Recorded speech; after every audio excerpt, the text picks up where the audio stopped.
saben qué gusto me da tener la oportunidad de saludarles y darles la bienvenida a un programa más de Cero Discriminación, el espacio en el que tratamos de mostrar temáticas diferentes para generar conciencia social y, ¿por qué no?, ir encontrando soluciones alternativas, apoyarnos, respaldarnos y crecer como comunidad. Hoy tenemos un programa muy importante porque tiene que ver con salud, tiene que ver con bienestar, tiene que ver con desarrollo, tiene que ver con muchísimas cosas. Y para ello me acompaña la doctora Erika Cortés del Instituto de Investigaciones Psicológicas, por supuesto, de la Universidad Veracruzana. Una mujer que trabaja todo el día, todos los días, pero que hoy decidió darse el tiempo para venir a compartir con nosotros un tema bien importante. Vamos a hablar de la drogadicción, vamos a hablar de esta parte de las emociones, de posibles desequilibrios. ¿Qué está ocurriendo? Bienvenida. Muchas gracias, Cari, por el espacio. Bueno, fíjate que mi interés era compartir con el público en general, con los interesados, que yo creo que los interesados somos todos, ¿no? Porque, como tú bien dices, el tema que yo trabajo en el instituto es acerca de las adicciones, no solamente las adicciones a drogas, alcohol, tabaco, sino también las adicciones a redes sociales, a internet, pero asociadas con factores psicosociales, con problemas que existen en población adolescente, porque es la que yo trabajo. ¿A qué me refiero con variables psicosociales? Las que tú acabas de mencionar como en un rubro, pero yo te les digo cuáles son. Violencia en casa, otra cuestión sería depresión, otra cuestión sería control de impulsos, falta de control de impulsos, otra es ansiedad, que es como el preámbulo de la depresión, y otra es pensar en el suicidio, o bien ya el suicidio como tal, ¿no? Otra es el bienestar, como lo acabas de decir también. Entonces, todas estas variables están asociadas y se ha venido estudiando no solamente por mí, sino hace décadas en el mundo, por investigadores, cómo están asociadas con las adicciones que te comenté al principio. Entonces, nosotros, el grupo de investigadores, yo también junto con ellos, ¿no? Alguna vez, ojalá vengan también a tu espacio, ¿no? Todos nosotros trabajamos con estas variables, aplicando instrumentos de investigación ya validados en México, acerca de todo esto que te acabo de comentar, y lo que se mide es cómo es que puede ser predictor alguna de estas manifestaciones psicosociales en población adolescente del consumo de drogas o del consumo de alguna cuestión adictiva. Eso es como lo interesante. Entonces, ¿por qué te decía al inicio de que es un tema como para todos? Definitivamente lo es, porque si lo sabemos o si no lo saben, el consumo es un problema de salud mental por todas las secuelas que deja en nuestro organismo, y es un problema que se ha venido incrementando a lo largo de los años, y lo peor es que ahora tiene un tiempo a la fecha que se manifiestan en edades más tempranas. Hace 30 años, 40 años decíamos, consume, pero 16, ¿no? 17. Ahora puede empezar a consumir a los 12, 11. Entonces es algo muy grave, exactamente. Pero lo que va de fondo es que la persona que consume no consume de la nada, o sea, consume porque hay un escenario, ¿no? Entonces, por eso bien decías tú al principio, ¿es una cuestión emocional? Sí, es una cuestión emocional porque las emociones nos regulan y a veces se nos olvidan, ¿no? En el aula, también soy docente, en el aula generalmente dejamos a las emociones afuera porque voy a formarte racionalmente. Y la emoción está aquí afuera. La emoción no está afuera nunca, la emoción está. Claro. Y somos emociones los seres humanos, ¿no? Entonces, tristemente, yo creo que todos los que hacemos y damos educación y formamos en educación, se nos olvida esa parte, que es la emocional. Entonces la dejamos como de ladito, nos enfocamos en lo racional, y entonces el chico, ¿dónde pone todo eso? ¿Ves? Es como decirle al chavo, de alguna manera lo hacemos, ¿eh? Yo no lo hago, pero porque lo sé. Dejar la emoción afuera, y aquí vamos a hablar del tema que me toque impartir, ¿no? Y no es así, y así es a lo largo de tu vida, o sea, imagínate primaria, secundaria, prepa, todo esto, ¿no? El chavo, y todos, yo creo que ahí sí todos lo sabemos, que en la adolescencia es una etapa crucial, porque es donde tú te estás formando, como lo que vas a hacer toda tu vida, ¿no? Entonces, eso es esa formación de la identidad. Entonces, ¿qué tan importante es que el chico tenga esa estabilidad emocional, que a veces no la tiene? Desafortunadamente, con lo de la pandemia fue algo todavía que nos llevó a situaciones peores. O sea, si la salud mental estaba mal en el 19, ¿no? Y había un consumo particular en el 19, dicho por encuestas mundiales y otras que estudian en este país, ¿no? Hubo un incremento en el consumo, de todo esto, y no solamente en el consumo. Hay estudios que hablan de esta cuestión de adicción que incrementa en consumo de drogas, pero también en consumo de internet, todas estas cuestiones que se dieron en pandemia, que muchas cosas yo sé que son buenas, definitivamente, porque la tecnología hizo que siguiéramos, por ejemplo, dando clases, todo este rollo, ¿no? Sin embargo, explotó también algo en los chicos, que quien no estaba pegado a eso, ahora lo está. Yo me he encontrado, porque tengo que trabajo con prepas aquí en la ciudad, me he encontrado, por ejemplo, que les digo a los maestros, ¿no? Voy a aplicar estos instrumentos, y hay maestros que me han solicitado, aplique un instrumento de adicción a internet, porque nosotros no tenemos adicciones a drogas, pero sí tenemos adicción al videojuego, adicciones a internet. Ellos mismos, los maestros, los solicitan. Claro, y además esto modifica mucho la dinámica del chico en el contexto. Ya no quieren socializar, o sea, de verdad yo he visto casos muy cercanos en donde están tan pegados al internet, tan pegados al videojuego, que les dicen, vamos a la calle, no quiero. Que va a haber una fiesta, no voy. O sea, ¿cuándo se había visto algo así? Es algo, yo creo que sí, digno de tocar por todos, no solamente porque estemos alerta, yo pienso toda la comunidad, como te había dicho anteriormente, ¿no? No solamente como padres de familia, sino como educadores, aceptarlo para empezar, aceptarlo como algo que existe. Porque ahora yo decía, y eso lo decía antes de la pandemia, ¿no? Comentaba a mis compañeros maestros, decía, ahora el problema es que el reto que tenemos como maestros no solamente es dar clases y dar una buena clase y que el estudiante aprenda, sino para mí la dificultad está en que los chavos que tienes enfrente tienen celulares, tienen iPads y estás en competencia con eso, tú como maestro. Porque tú dices algo, permítame tantito, lo googlean, sí, ¿no? Claro, entonces están, y además es más entretenido buscar aquí en el iPad o en el cel, ¿no? Que tu plática. Entonces también es un reto lo que estamos viviendo como maestro, como todo. Claro, porque además es importante voltear a ver las emociones, cómo se manejan las emociones o cómo deberíamos gestionar nuestras emociones, pero también es cierto que quienes están como docentes, ¿dónde aprendieron a manejar sus emociones, no? Justo me decía el otro día una maestra de primaria, ahora ya nos piden que trabajemos con los chicos las emociones, pero ¿y cómo lo voy a trabajar si ni siquiera lo sé trabajar en mí? O sea, ¿cómo le digo a mi alumno, vamos a manejar la ira cuando, híjole, llegan tarde y yo me pongo los pelos de punta, ¿no? O cuando no hicieron la tarea o no vinieron las mamás a la junta, pues yo me encolerizo. O sea, ¿cómo puedo yo enseñar al otro y llevar al otro en un camino que realmente yo tampoco he recorrido? Claro, y eso es consecuencia de lo que te decía hace rato, ¿no? De esta ausencia de educación emocional. Y la educación emocional realmente es muy necesaria en todos los niveles educativos, por supuesto, porque siempre se puede presentar algún evento. Hay chicos que no los pueden tener, por supuesto, como todo, ¿no? Pero hay gente que sí. Entonces esa gente que sí puede tener esos factores de riesgo en su casa o en su comunidad, porque hay chicos que así viven y que tú como maestro no lo tienes presente porque no lo preguntas, ¿no? Pero hay chicos que a la vuelta de su casa pueden vender drogas en la esquina, por ejemplo, ¿no? O hay chicas que son maltratadas, hay chicas que han sido violadas cuando eran chiquitas de 15 años y que luego les das clase a nivel licenciatura. Entonces, hay muchísimos problemas que están ahí, pero que no se hablan. Entonces, son factores de riesgo y es gente que, vuelvo a decir que tristemente, pueden caer en alguna adicción, porque tienen ese antecedente, ¿me explico? Algo de violencia, algo de depresión, todo eso que los chicos desafortunadamente tampoco saben, así como dices de la maestra, ellos menos, lógicamente, no saben que tienen depresión, por ejemplo, claro. No saben que tienen ansiedad, porque no saben qué es la ansiedad.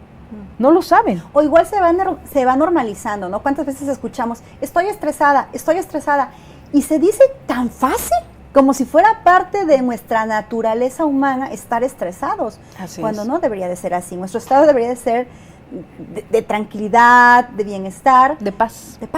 De paz, efectivamente. Entonces, a mí sí me gustaría que todos como volteáramos y recapituláramos, tomáramos esa conciencia, ¿no? De cómo está la sociedad y cómo estamos también después de pandemia, porque te digo de esta alza, ¿no? Si en México la salud mental estaba un poco mejor, ¿no? De depresión, de cuestiones así, de suicidio, por ejemplo, que Asia. Ajá. Antes de pandemia hay un cambio, no estamos igual. De hecho, gente encuestada de prepa en ansiedad y depresión aquí en Jalapa, ojo, a nivel preparatoria, antes salían, ¿qué te gusta? Muy bajito. Después de pandemia o en el Inter se aplica a la misma población y crece. Y no solamente crecen estudiantes, crecen maestros. Que maestros no estaban antes, maestros están. Entonces tú dices, ¿qué podemos hacer? Y bueno, la respuesta en mí, yo siempre he ofrecido, junto con estudiantes, porque también trabajo en la Facultad de Pedagogía de la UB también desde hace, Sistema de Enseñanza Abierta desde hace 19 años, es lo que tengo de académico en la universidad. Entonces, el chico de pedagogía tiene mucho esa capacidad didáctica, ¿no? Entonces, muchas veces hablo de antes de pandemia, obviamente debo de retomar, pero lo que hacíamos son cursos de prevención, ¿no? Mediante la educación. Eso es lo que hacíamos. Entonces, obviamente guiados por mí y impartidos con los chavos y conmigo como monitor en las prepas, donde nos abrieran las puertas y nos dijeran, vengan, por eso te decía que esta cuestión de vengan a aplicar instrumentos, vengan para acá, porque, por ejemplo, en la federación, el gobierno sí plantea y sí pensaba o ha pensado en esta cuestión de la ayuda, en la educación emocional, y construye esta cuestión, este programa federal, Constrúyete. Sí existe, y existe desde hace muchísimos años, y es un programa que tiene la cualidad de formar en estas cuestiones psicosociales a los chavos. Sin embargo, los chicos de preparatoria están tan llenos de actividades, como los maestros, que se les da de cuenta un poquito de tiempo nada más a la semana. Y entonces una psicóloga, que es la que está a cargo de eso en cada prepa, imagínate darle a 350, a 360 chavos ese programa. Pues no. O sea, es sumamente difícil. Entonces, cuando llego con un grupo de alumnos, levanto la mano y digo, a ver, ¿yo ayudo? Obviamente te toman la palabra y te dicen, claro que sí, ¿desde dónde empieza? ¿No? Ayúdenos, ¿no? Ajá. Lógico.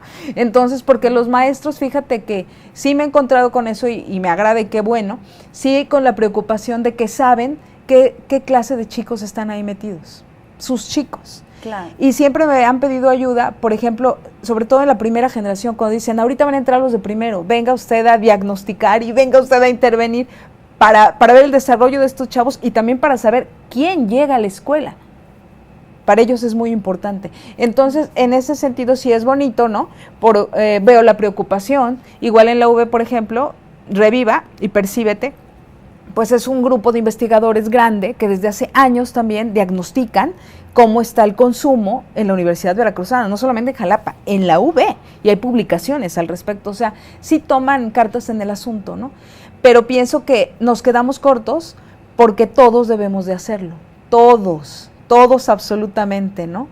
Incluso los compañeros. Yo les decía... esos programas de la UB que nos estás comentando ahorita, ¿aplican solamente para comunidad UB o para toda la población de Jalapa, que en este momento quizá alguna mamá está escuchando y dice, bueno, mi hija o mi hijo está estudiando en otra universidad particular quizá y me gustaría que fuera?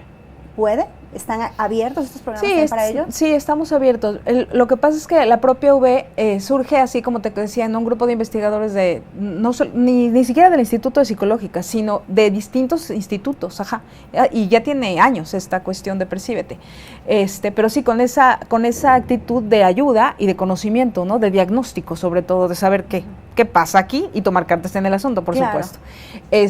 Pero sí, por supuesto. Yo lo he promocionado en prepas porque, te digo, es mi población y a mí me gusta mucho, la verdad es que me gusta, llegar en ese momento de vida que es donde los chavos más lo necesitan, porque yo no digo que la juventud no, la juventud, por supuesto que también. Ahorita el encierro de 2 años, deberías de ver lo que es llegar al aula de licenciatura y que yo los veía así y decía, no sé quién eres, ¿no? Porque te conocía o con...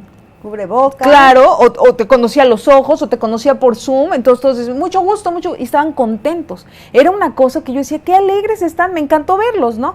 Pero te hablaban de esos 2 años de pandemia, y son chavos de 18, 20, y te hablaban de los 2 años, tristes, ¿no? Y hasta les cambiaba el semblante, no, es que esos 2 años, no fui de a fiesta, no, o sea, es una cuestión, tú lo sabes, como lo sé yo, porque ya pasamos por ahí, que en la juventud lo que más quieres es socializar, es divertirte, aparte de la universidad, no, es normal. Entonces, te digo, o sea, claro que ahí hay algo, ¿no? Como en todos nosotros, pero más en los que apenas se forman, no en los que ya estamos formados. Es en atrás, si tú miras para atrás, primaria, secundaria, prepa, chavos de universidad, ¿no?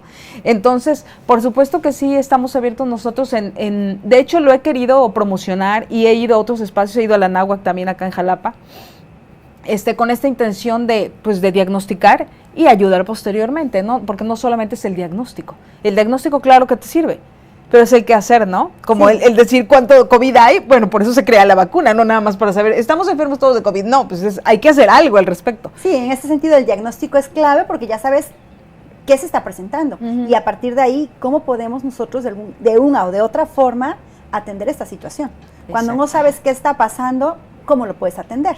¿no? Entonces, de ahí la importancia del diagnóstico. Y también la importancia de la prevención y también la importancia de la comunicación de estos programas y de poner alerta a nuestra comunidad. Hey, está pasando esto hoy día y está pasando en nuestra niñez, en nuestros adolescentes, en nuestra juventud y algo necesitamos hacer. Porque finalmente esto es como una gran esfera en la que estamos todas y todos, ¿no? En donde hay miles de pelotitas y a lo mejor la pelotita que viene de acá con muchísima fuerza trae un problema tan fuerte que en algún momento va a chocar. ¿Y con quién va a chocar? ¿No? Entonces, claro que nos corresponde a todos ver de qué manera podemos sumar. ¿Cómo podemos sumar como sociedad? Fíjate que para mí lo indispensable es la conciencia, la información, ¿no? El saber qué está pasando. Si tú no sabes, ¿cómo, no? Y tener esa conciencia, pero también esa conciencia y esa voluntad, porque la voluntad, lo sabes, la voluntad es el eje. Si tú no tienes la voluntad de hacer una cosa, simplemente no lo haces, aunque tengas conciencia y aunque tengas información. Si no lo quieres hacer, no lo haces. Entonces es la voluntad de sumarte a todo esto. Y también lo que mencionaste hace rato de la maestra, el decir, bueno, sí voy a ayudar, pero ¿cómo? Si yo no lo sé, ¿no? Entonces es el formar. Yo creo fielmente en la educación, le apuesto a la educación siempre, ¿no? En que si yo no formo y educo, pues ¿cómo lo vas a saber, no? Entonces hay que hacer eso.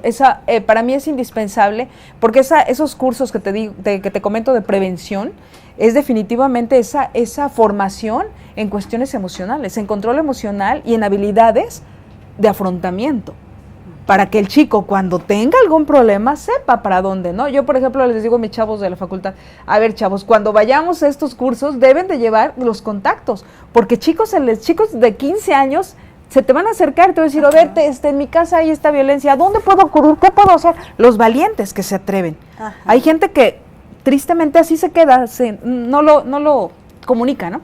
Pero hay otros chavos que sí, que son valientes y se acercan a ti y tú debes de tener esa referencia, esa información. Siempre estar como atento, ¿no? Y yo creo que en casa estar atento simplemente, verdaderamente atento. Y no pensar que todo está bien siempre, ¿no? Porque es bonito pensar eso, pero ¿qué tan cierto es? Y a veces ni con uno mismo está todo bonito y todo perfecto. Y es difícil, ojo, yo no digo que sea fácil porque a veces con uno mismo dices, es difícil porque no identificas como adulto. O sea, es difícil ese autoconocimiento, ¿no? Ese mirar para adentro. Sí, uno es darte cuenta y otro es también querer darte cuenta, ¿no? Porque a veces pueden estar pasando las cosas frente a tus ojos y tú decir, no, a mí no me está pasando, esto no ocurre, y justificar de mil formas una situación que si no atendemos definitivamente va a llevar a un nivel mayor. Ahora, quienes ahorita nos están escuchando, ¿identifican algún punto rojo de alerta en su casa, en su escuela, a lo mejor maestras? ¿A dónde se pueden comunicar con ustedes para pedir mayor información o para acercarse a estos programas? Mira, yo trabajo en el Instituto de Investigaciones Psicológicas, como le dijiste, en la Universidad Veracruzana. Estamos ubicados atrás de la SEP, ahí están los institutos de la UV, la mayoría. El teléfono es 841, es el de la universidad, que no me lo sé, gracias. Pero bueno, es ahorita el teléfono. Vamos a pedir a nuestro gran equipo de producción que nos pongan, por favor. Sí, porfa. El teléfono de la UV, sí, y mi extensión que es 1304. Esa es la mía, directa. Extensión 1304. Y de todas maneras, igual o mi correo electrónico, que es como más fácil, Cortés con s @v.mx. Entonces, sí, cualquier cosa yo puedo orientar, ¿no? Por supuesto que sí. E igual si quieren un diagnóstico, si quieren empezar como ese proceso, ¿no? Escolar, si nos está viendo un maestro, ¿no? Que diga, a mí me gustaría que vengan acá a esta prepa, ¿no? Claro. Por supuesto que me escriban y por supuesto que acordaremos. El chiste es ayudar, ¿no? Claro, pues muchísimas gracias, querida Erika, por haber estado con nosotros, por haber sembrado esta esta semillita que estoy segura va a prosperar en buen término en nuestra comunidad. Muchísimas gracias. Gracias a ti. Y a ustedes que nos acompañaron, por supuesto, muchísimas gracias. Les invito a que nos contacten también la próxima semana. Recuerden que este programa se transmite en 5 plataformas de Facebook y también se queda en nuestro canal de YouTube. Nos localizan como IMIDI Jalapa. Quiero aprovechar también este espacio para agradecer al doctor Carlos García Méndez, rector de la Universidad de Jalapa, por creer en este programa y por decir, vale la pena hacerlo y comunicar y seguir haciendo comunidad. Doctor, muchísimas gracias. Y bueno, queridas amigas y amigos, les espero la próxima semana. No olviden compartir este video porque puede llegar de mano en mano a la persona que requiera verdaderamente esta información y puede cambiar su vida. Así es que sumemos y hagamos comunidad. Hasta la próxima.